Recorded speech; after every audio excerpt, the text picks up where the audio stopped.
Hi everyone, this is a DHC 360 degree bird view camera. So this is for the Alcazar and Creta. In Alcazar we have in the platinum and signature model they get this 360 degree camera by default. Since we don't get this 360 degree camera in prestige model, we can go for DSC or any other brand. So I have updated DSC, and like the same camera will also works for the Creta as well. And DSC they produce the camera for most of all the cars. So depending on your car and segment, so you can check with the DSC. So they provide the suitable camera for your car. So this has like a panoramic view and a 180 angle HD cameras, and it helps to avoid blind spot, and also it has the four-way real-time recording. So it will be helpful for us if there is any collision. So this is something it shows in the box itself. So what else? And it also states that it has night vision, and it comes with the 12 months brand warranty. And regarding the price, so this camera costed around this MRP is 29,990, so you can say almost 30,000. And with the dealer, like I got it for 27,500 rupees. So this is the phone number, and in case you need any assistance, you can call to this number, and depending on your nearby place, so they will provide the dealer number. So this is the front camera. If you can see that, see it's a projected little outside, so I just wanted to keep it inside as per the company fitted. And this is the left camera, and this is how it looks, and it's placed below the mirror.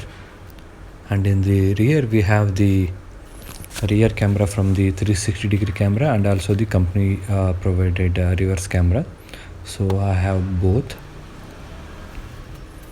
so to make use of the 360 degree view, and company fitted one for the guidance while taking reverse. And this is the right camera.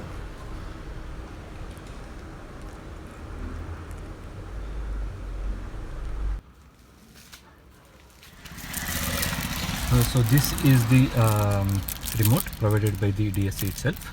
So in this remote, so we have a couple of buttons. So as soon we turn on the car, that camera gets the power supply, and it start working. In case if you want to operate manually, we can use this remote and work. So I'll show you how it works. So this is the to turn on the power. Okay, so in the left hand side we can see the aerial view, and this is the front camera. Now the power is on. So this is for settings. So if you want to do any setting, we can go here. So this is for browsing the previous video, so we can go and check the existing videos. And this is the system settings. So here we have driving records, record switch on, defense time, no defense, 1 second, video length is 1 minute. So you can also increase the video limit, so I can change it to even 5 minutes as well, but I'll keep it as default 1 minute only. So it will generate a record for every 1 minute. And then video definition is middle, then we have the time and format. So next what we have is the advanced option. So we have the left, this is for changing the aerial. Then standby time, so here we can change it, standby time from 5, 15, 30 and never. So if I say never, then it will never come back, I guess, for the standby. Okay, so there are other settings as well. This is for the panorama settings. Then we have display settings. Then we have system update we can do with the USB drive or USB from the service provider. And we can use the calibrate for calibrating the cameras. Then we have the language selection. This is for the quarter partition. So this is the front camera, this is the rear camera, left and right. Okay, so by default what we see in the left side is the aerial view, and this is the front camera. So if these buttons are not touch sensitive, so we have to operate through this remote control only. So let me turn to right side. This is the rear camera from the 360-degree camera, and now we can see in the right side this is the left camera is operating. This is the left view of the car. So this is the right view of the car, and this is the front view. I think it covers more than I guess it's nearly 180 degree. And this is the rear camera with 180 degree. And here the advantage of this view, we can see both left and right in the same window. So this is the 360 degree view, and okay, so this is the exact view what I wanted. Okay, so these are some of the settings. So we have the USB drive here. So it is supports I think up to 64 GB. So in addition to 360 degree camera, it also records all the 4 views, so that it will be useful if something happens or accidents or something, so we can use this footage for any evidence purpose. So this is one advantage, and it also works like a dash camera. I think this works only when power is on. I'm not sure whether it works when the car is halted and if any accident occurs. I'm not sure about it, so I'll comment on that, so if I get the further details. Now quickly show you guys like how the camera works when I operate a left indicator. So as soon I press left indicator, I can see in the left side aerial view and the left side of the camera. Now let me turn on the right indicator.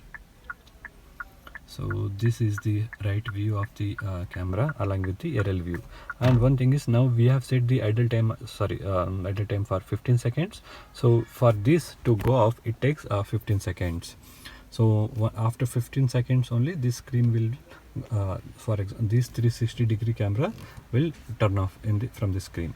So now I'm driving the car along with the 360 degree camera. So let me quickly turn on the indicator. So I have to take left.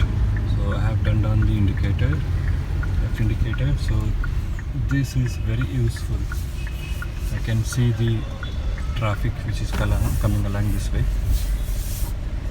And after 15 seconds, as soon the indicator is turned off, that view is gone. Now again, let me quickly turn the left indicator. So using that, I can view and take the left. So this, as soon the indicator is turned off, the view has gone. You can see that. Now what we see is the front camera. So let me turn on the right indicator, because I don't have any right side to take in the turn, but just to show I took the right turn.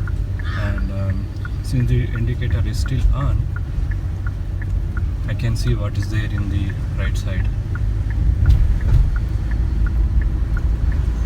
So as long this indicator is on, this right camera will be working, and also along with that front camera.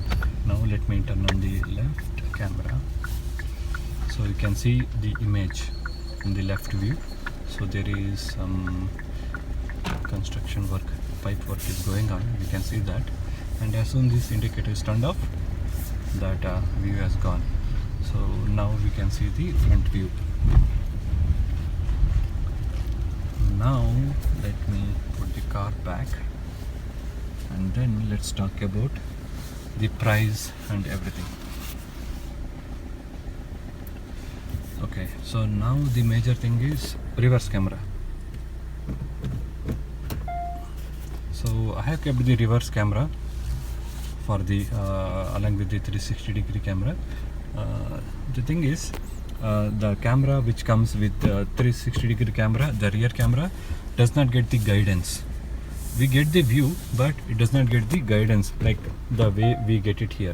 So for example, if I turn left like this, we don't get the guidance in the 360-degree camera. So that's the reason I have kept this original reverse camera as it is. So let me park the vehicle.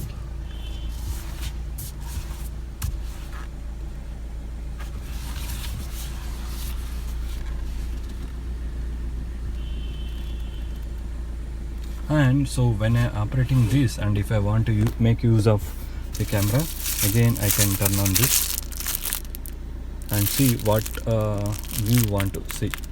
For example, I want to see this view. Here you can see whether your tires is parked properly or not. So using that, so you see, so earlier the tire was not straight, so now, okay, because of the idle time it went off. So let me quickly go there and show you. Okay, so now the tire is tight, and I can see the both left side and right side.